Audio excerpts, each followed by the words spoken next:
오늘 주신 하나님의 말씀은 요한복음 6장 27절에서 40절까지 말씀입니다. 같이 봉독하겠습니다. 썩을 양식을 위하여 일하지 말고 영생하도록 있는 양식을 위하여 하라. 이 양식은 인자가 너희에게 주리니 인자는 아버지 하나님께서 인치신 자니라. 그들이 묻되 우리가 어떻게 하여야 하나님의 일을 하오리이까? 예수께서 대답하여 이르시되 하나님께서 보내신 이를 믿는 것이 하나님의 일이니라 하시니 그들이 묻되 그러면 우리가 보고 당신을 믿도록 행하시는 표적이 무엇이니이까? 하시는 일이 무엇이니이까? 기록된 바 하늘에서 그들에게 떡을 주어 먹게 하였다 함과 같이 우리 조상들은 광야에서 만나를 먹었나이다.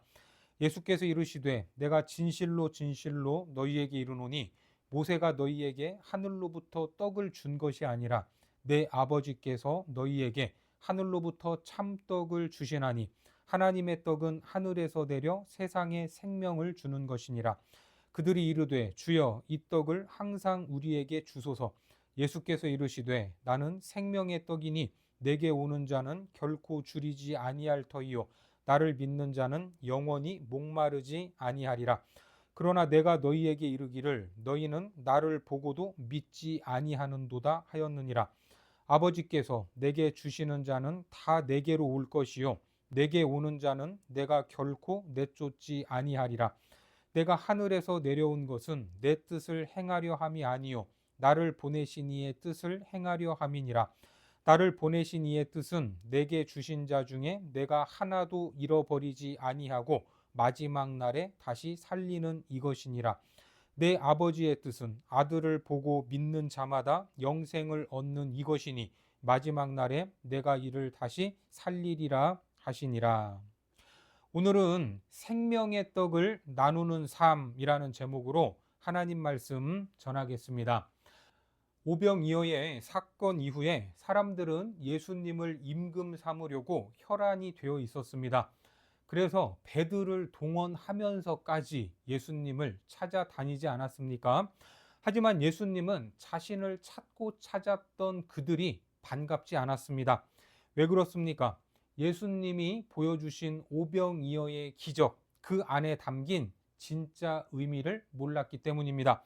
오병이어를 통해 보여주신 표적, 그 표적의 의미를 이해하고 깨닫기 원하셨지만 그들은 오병이어를 통해 배부른 것에만 집중하며 그 방향이 잘못되었던 겁니다.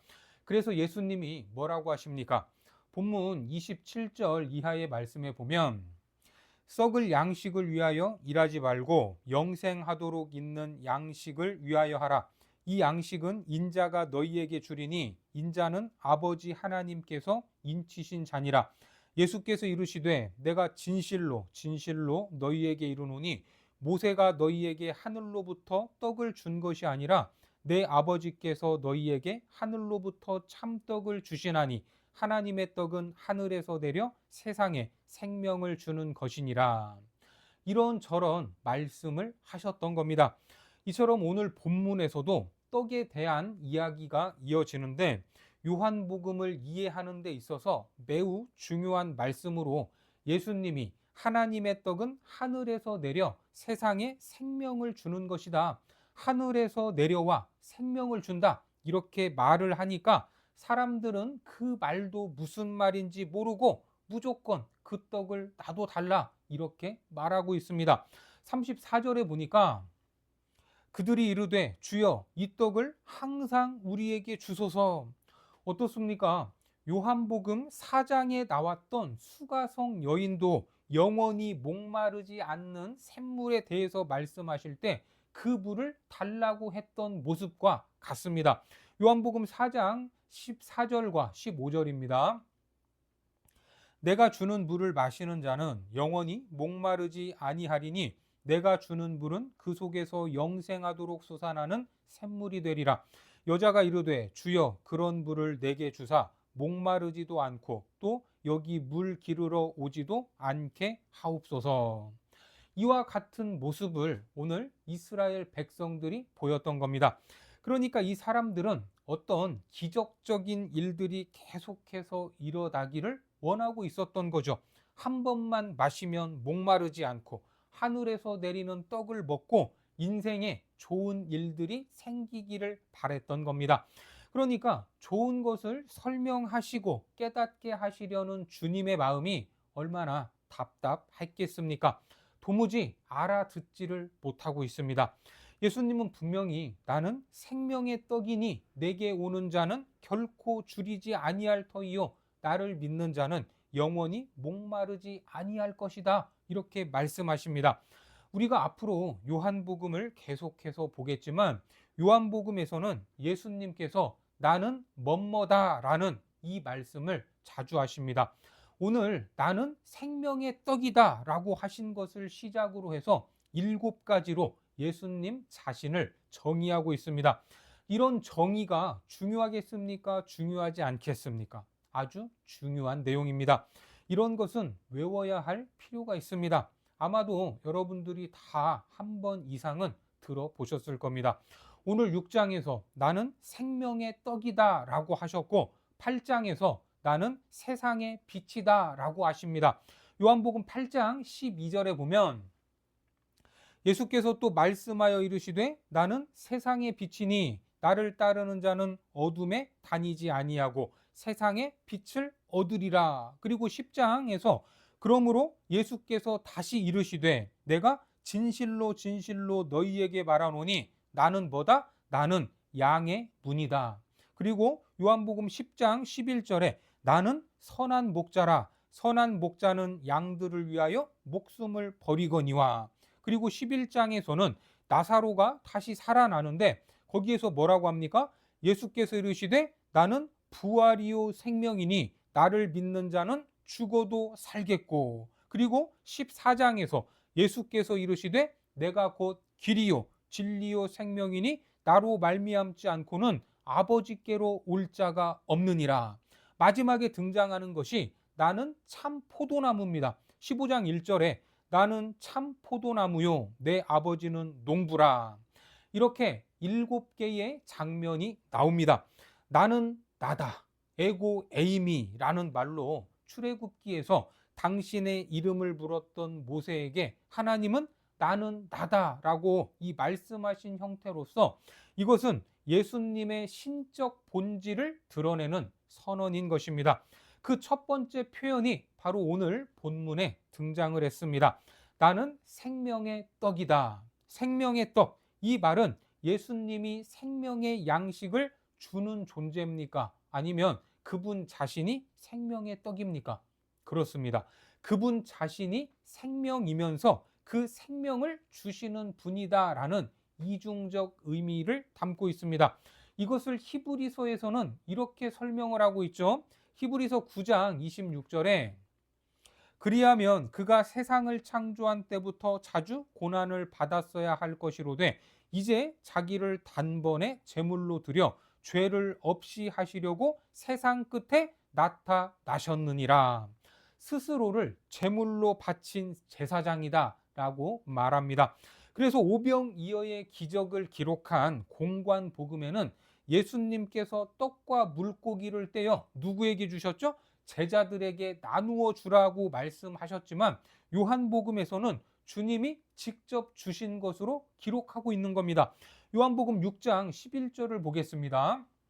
예수께서 떡을 가져 축사하신 후에 앉아있는 자들에게 나눠주시고 물고기도 그렇게 그들의 원대로 주시니라. 이것이 바로 내가 생명의 떡이다 라는 것입니다. 그래서 예수님은 내게 오는 사람은 굶주리지도 않을 것이요 목마르지도 않을 것이다 라고 말씀을 하십니다. 35절입니다. 예수께서 이르시되 나는 생명의 떡이니 내게 오는 자는 결코 줄이지 아니할 터이요 나를 믿는 자는 영원히 목마르지 아니하리라. 하지만 우리가 신앙생활을 하면서 경험하고 있지만 예수님을 잘 믿는다고 해서 부자가 다 되는 것이 아닙니다. 지금 이 순간에도 경제적인 문제로 인해 마음을 졸이고 고통을 당하는 성도들이 얼마나 많이 있습니까? 다 부자가 돼서 돈 걱정 없이 살면 좋겠지만 그렇지 않습니다. 그러니까 사람들은 육신의 배부름을 찾고 찾았지만 예수님은 그런 차원에서 하신 말씀이 아니었다라는 것을 알 수 있습니다. 부자인 경우도 있지만 그렇지 않은 경우가 훨씬 더 많지 않습니까? 그러니까 우리 안에 어떤 목마름이나 결핍이 있는데 그것을 무엇으로 채우려고 하는가? 이것이 문제가 되는 겁니다. 사람은 누구나 자기 입장에서만 생각을 하기 때문에 내 배부터 채우려고 하고 내 목마름부터 해결하려고 합니다. 이것이 인간의 본성입니다. 그 모습입니다. 그런데 우리가 믿음 생활을 하면 예수 그리스도 안에 있으면 이런 욕망 가운데에서 다르게 반응할 수 있는 겁니다. 어떻게요? 믿음으로 반응할 수 있다라는 겁니다. 하지만 그들은 믿음으로 반응하지 않았습니다. 그래서 주님은 36절에서 이렇게 말씀하시죠. 그러나 내가 너희에게 이르기를 너희는 나를 보고도 믿지 아니하는도다 하였느니라. 주님이 분명히 말씀하시는데 그들은 다 봤습니다. 그런데 믿지 않는다라고 합니다. 이처럼 보고도 믿지 못하는 이유는 무엇인가? 그렇습니다. 볼 수 있는 눈이 없기 때문입니다. 보고 싶은 마음이 없기 때문입니다. 이런 것을 흔히 눈뜬 장님이다라고 말을 하는데 지난번에도 한번 언급을 했지만 같은 길을 걸어왔어도 한 사람은 그 길에 무슨 상점이 있었는가를 보는 반면에 한 사람은 길가에 심어진 가로수와 꽃을 본 사람이 있습니다. 이것이 바로 관심이요 시각인 것입니다. 그래서 뭔가를 보려면 일단 두 가지가 충족이 되어야 되는데 첫 번째는 눈을 뜨고 있어야 됩니다. 아주 당연한 말이죠. 눈을 감고 있으면 보이지 않습니다. 이것은 의지적 행위를 의미합니다. 하지만 눈만 뜨고 있다고 또 보이는 것도 아닙니다. 빛이 있어야 합니다. 나를 보고도 믿지 않는다라고 하신 말씀은 먼저 그들의 내면에 빛이 없었기 때문입니다. 그리고 예수 그리스도를 통해서 진리를 보고자 하는 마음이 그들에게 없었다라는 말입니다. 그래서 자기가 보고 싶은 것만 본다는 것이죠. 하지만 예외도 있습니다. 37절에 보니까 아버지께서 내게 주시는 자는 다 내게로 올 것이요 내게 오는 자는 내가 결코 내쫓지 아니하리라. 여기서 아버지께서 내게 주시는 자라는 말은 그들은 눈을 뜬 사람들이다라는 말입니다. 아버지께서 내게 주시는 자, 그러니까 하나님이 어떤 사람을 갖다 줬다라는 이러한 말로 들리는데 이 말은 하나님께서 사람들 안에 하나님에 대한 그리움을 심어 두셨다라는 말이기도 합니다. 하나님은 우리가 잘 알듯이 누구의 형상으로 하나님의 형상대로 인간을 지으셨습니다. 창세기 1장 27절에 하나님이 자기 형상 곧 하나님의 형상대로 사람을 창조하시되 남자와 여자를 창조하시고 이 하나님의 형상은 죄로 인해 일그러졌지만 그럼에도 여전히 하나님을 찾게 만드는 요소입니다. 이것을 전도서에서는 영원을 사모하는 마음이다 이렇게 표현을 합니다. 전도서 3장 11절에 하나님이 모든 것을 지으시되 때를 따라 아름답게 하셨고 또 사람들에게는 영원을 사모하는 마음을 주셨느니라. 그러니까 아버지께서 내게 이끌어 주신다라는 말은 우리 안에 주신 영원을 사모하는 마음, 하나님에 대한 근원적 그리움이 있다는 것입니다. 이에 대해서 어거스틴은 시간 속에 있으면서 영원을 그리워하는 것이 인간이다. 이렇게 말을 했습니다. 왜냐하면 시간 속에 있는 것들은 모두 다 소멸되고 사라질 것들입니다. 우리 역시 유한한 존재로 이 시간을 살아가고 있지 않습니까? 어릴 때 힘이 센 아빠, 뭐든 잘 고치고 내가 원하는 것을 만들어 주셨던 슈퍼맨 같던 아버지는 이제 백발 노인이 되었고 제가 그 아버지의 나이를 살고 있습니다. 30년, 40년 세월이 훌쩍 지나버렸습니다. 그래서 나이 드신 분들이 젊은 사람들을 보면서 뭐라고 말합니까? 지금이 참 좋을 때다. 이렇게 말을 합니다. 그래서 우리는 세월을 아껴서 주어진 시간 동안 최선을 다해야 합니다. 이처럼 유한한 인간인 우리 안에는 영원을 사모하는 마음이 있습니다. 변함이 없는 것, 영원히 존재하는 것에 대한 그리움이 있다는 겁니다. 이것은 하나님을 믿든지 믿지 않든지 동일한데, 다만 그 그리움에 대한 갈망이 어디로 향하는가, 그것이 다를 뿐입니다. 그 그리움을 의식하고 예수님께로 오는 사람은 아버지께서 내게 보내주신 자가 되는 것입니다. 그 그리움을 품고 인생의 영원한 것을 찾기 위해 주님께 마음의 문을 연 사람을 주님은 누구라도 받아주시는 겁니다. 이것이 하늘 아버지의 뜻입니다. 그래서 38절과 39절에 보니까 내가 하늘에서 내려온 것은 내 뜻을 행하려 함이 아니요 나를 보내신 이의 뜻을 행하려 함이니라. 나를 보내신 이의 뜻은 내게 주신 자 중에 내가 하나도 잃어버리지 아니하고 마지막 날에 다시 살리는 이것이니라. 나를 보내신 이의 뜻을 행하는 것, 이것이 요한복음의 핵심입니다. 앞서 예수님께서는 자기 정체성에 대해서 하늘로부터 보냄을 받은 자라고 말씀을 하셨죠. 이러한 자기 정체성에 대한 확고한 정립은 우리가 인생을 살아가는 데 있어서도 아주 중요한 겁니다. 이것이 내가 세상을 살아가는 중요한 의미가 되기 때문입니다. 우리가 하나님께로부터 보냄을 받은 자다라는 인식이 있다면 내가 처해 있는 상황, 환경에 좌지우지 되지 않을 것입니다. 어떤 사람들은 사람이 세상에 던져진 존재다라고 말을 하기도 합니다. 그렇다면 한 번뿐인 인생, 죽기 살기로 남들을 밟고 올라서서 잘 먹고 잘 살아야만 의미가 있을 것입니다. 내가 원하는 것, 내가 하고 싶은 대로 하고 살면 그것이 최고의 삶 아니겠습니까? 하지만 우리는 그냥 던져진 존재, 아무런 목적도 없이 살아가는 그런 존재가 아니라 하나님께로부터 보냄을 받은 존재입니다. 그 소명을 발견하고 살아갈 때 최고의 삶을 누릴 수 있는 것입니다. 주님께서는 왜 자신이 이 땅에 오셨는지 정확히 알고 계셨습니다. 바로 나를 보내신 하나님, 그 하나님의 뜻을 실현하는 것입니다. 내게 주신 자 중에 내가 하나도 잃어버리지 아니하고 마지막 날에 다시 살리는 이것이니라. 이것이 예수 그리스도의 사명 선언입니다. 그래서 어떤 상황에서도 흔들리지 않고 묵묵하게 그 길을 걸을 수 있었던 것입니다. 주님께서 이런 사명을 인식하셨기 때문에 만나는 모든 사람들을 어떻게 대하셨습니까? 아버지가 나에게 보낸 사람으로 대하는 것입니다. 이게 이 사람인가 저 사람인가 고민하거나 간보거나 판단할 필요가 없었습니다. 이것이 얼마나 중요한 삶의 태도입니까? 하지만 사람들은 누군가가 내 앞에 나타나면 판단을 하죠. 만나야 될 사람, 만나서는 안 될 사람, 내게 유익이 되는 사람, 도움이 되는 사람, 그리고 이런 잣대를 다른 사람들에게도 강요합니다. 그래서 예수님이 바리새인들의 공격을 얼마나 많이 받았습니까?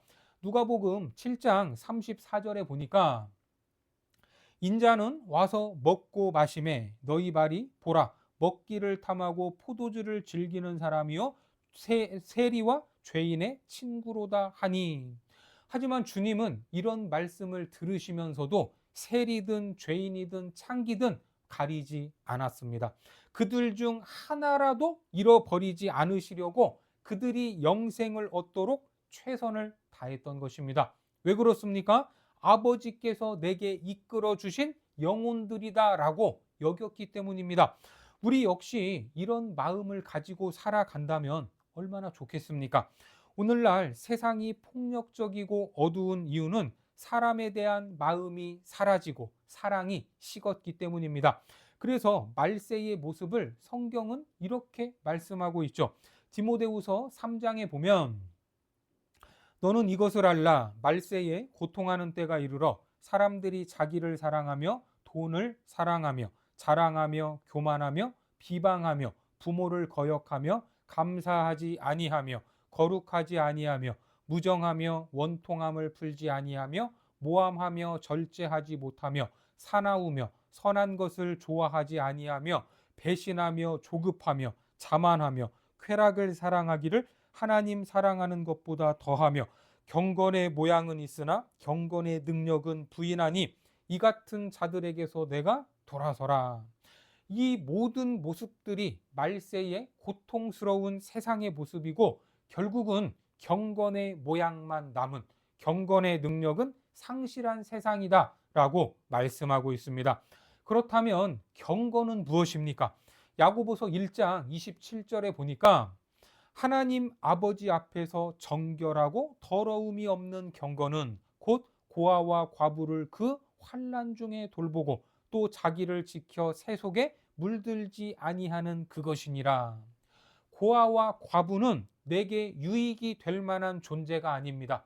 오히려 내 것을 도와줘야 할 인생들의 대명사입니다. 바로 그들을 돌보는 것이 정결하고 더러움이 없는 경건이다라고 말하고 있습니다. 또한 세속에 물들지 않는 것, 말세의 특징이 보여주고 있는 세상 풍조를 따르지 않는 것입니다. 그러니까 사랑이 식어진 말세, 이 말세를 살아가는 우리들은 만나는 모든 사람들을 어떻게 봐야 합니까? 하나님께서 내게 보내주신 사람으로 봐야 합니다.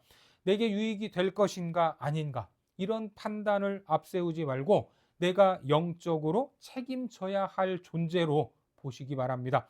이처럼 일상에서 우연히 마주치는 사람들을 하나님이 내게 이끌어 주신 사람으로 여긴다면 그 누구도 결코 함부로 대할 수 없을 것입니다. 심지어 마태복음 25장 40절에 보면 임금이 대답하여 이르시되 내가 진실로 너희에게 이르노니 너희가 여기 내 형제 중에 지극히 작은 자 하나에게 한 것이 곧 내게 한 것이니라 하시고, 그렇습니다. 지극히 작은 자라고 할지라도 그들을 영원한 생명으로 인도하는 것, 그것이 누구의 소명입니까? 바로 나의 소명, 우리의 소명이다라는 것을 믿으시기 바랍니다. 그래서 주님은 뭐라고 하셨습니까? 내게 주신 자 중 내가 하나도 잃어버리지 아니하고, 여기서 잃어버리지 않고라는 이 아폴류미라는 이 헬라 말은 오병이어의 기적에서 버리는 것이 없게 하라 하는 말씀과 같은 단어입니다. 요한복음 6장 12절에 그들이 배부른 후에 예수께서 제자들에게 이르시되 남은 조각을 거두고 버리는 것이 없게 하라 하심으로, 그러니까 주님께서는 그 어떤 것도 함부로 대하지 않으신다라는 걸 볼 수 있습니다. 이 한 주간에도 나를 스치는 모든 사람들을 하나님이 내게 보낸 사람으로 믿으시고 그들에게 생명의 떡을 전하시기 바랍니다. 마태복음 14장 9절에 떡 5개와 물고기 2마리를 가지사 하늘을 우러러 축사하시고 떡을 떼어 제자들에게 주심에 제자들이 무리에게 주니, 우리는 주님의 제자로서 주님께 그 생명의 떡을 받았습니다. 이제 그 생명의 떡을 전하여 한 사람도 잃지 않고 영생으로 인도하는 이 귀한 사명을 이 한 주간에도 또 결실의 계절 가을에 맺으시기를 주님의 이름으로 축원합니다. 기도하겠습니다. 하나님, 우리는 생명의 떡을 받아 누리는 영생을 얻은 자들임을 믿습니다. 우리가 받은 생명의 떡, 이제는 하나님이 보내주신 그 영혼들에게 전하기를 원하오니 한 사람도 잃지 않게 하옵소서. 주님의 마음으로 만나는 모든 사람들을 마주하게 하셔서 영생으로 인도하고 마지막 날에 모두 살리는 귀한 도구로 우리를 사용하여 주옵소서. 예수님의 이름으로 기도드립니다. 아멘.